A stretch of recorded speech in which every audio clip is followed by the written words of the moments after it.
One of the things that is going to be required, if indeed Donald Trump wants to cut the payroll tax to zero through the end of the year, is he's going to have to meet with Nancy Pelosi. Nancy Pelosi is the Speaker of the House of Representatives. Democrats control the House of Representatives. Trump is a Republican.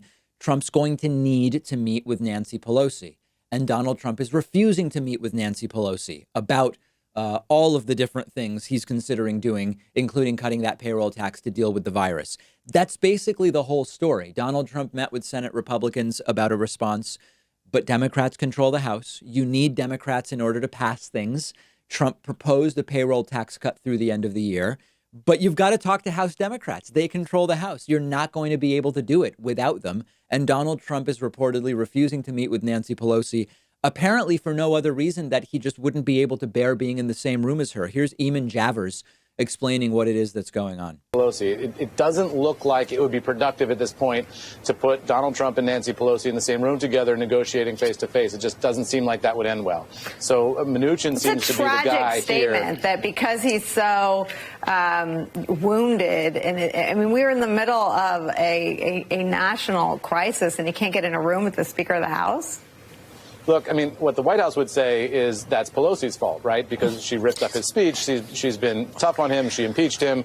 And therefore, the president has every right to not want to be in a room with her. But look, I mean, that's where we are in American politics today, right? I mean, the idea that we could have face-to-face negotiations between the Speaker of the House and the President of the United States is just far-fetched right now, even in this crisis. Trump was actually invited by Nancy Pelosi to the St. Patrick's Day lunch, which is it's a bipartisan event that dates back to 1983, and Trump declined the invitation. Is it possible Nancy Pelosi might be able to, I don't know, tempt Trump to show up if she promises to get him one of those big taco salads from Trump Tower that Trump likes so much, or maybe a bucket of KFC, which Donald Trump also has a penchant for? I don't know what it's going to take, but this is not leadership. This is childish. It's endangering the country. It is increasing the number of people who are at risk. Trump needs Nancy Pelosi and needs House Democrats in order to get things done on this pandemic. And that is what it now is, according to the WHO. Trump is refusing to meet with Nancy Pelosi. He just won't meet with her. Trump addressing the nation last night on this issue of the virus, demanding all sorts of people do different things. And yet he can't get himself into a room with Nancy Pelosi to actually figure things out like adults and maybe cut payroll taxes through the end of the year. This is the height or the bottom, bottom of the barrel of total childish nonsense from the White House, while everyone else is expected to kowtow to him and to follow his lead. But his lead is a ridiculous joke, and the guy is refusing to meet with Nancy Pelosi. I don't ever want to be on this program. What's the word? Inaccurately pessimistic, overly pessimistic. But when I see the data and I see the numbers, and then I see Trump's address to the nation last night, just riddled with lies, things that just aren't true. Insurance companies are waiving copays on treatments. No, they're not. They're just not true. They're not. They immediately put out a statement saying that they're not. I am starting to genuinely worry that what we are talking about here is a potentially, year or longer fiasco. And by that, I mean that we might get the virus under control in under a year.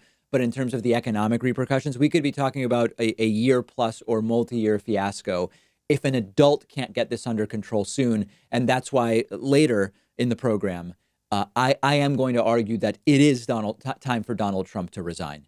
Let's take a quick break. Make sure you're following the David Pakman Show on Instagram at David Pakman Show. We'll continue to cover this there. And while you are on Instagram, follow me at david.pakman. I want to give a quick shout out to one of our sponsors, Vincero Watches. They're giving my audience 15% off your entire order when you go to davidpakman.com/watch.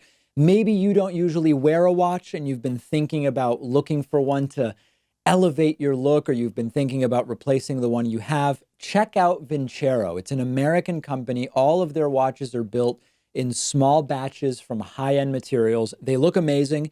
And they look like something you'd spend a lot of money on, but every Vincero watch ranges from $150 to $300. I went on their website and picked out the Kairos in white and silver. Really love the look, the combination of the white face and the beige band. Really love this one. They also sent me the Kairos limited release gold reserve set. Totally different style.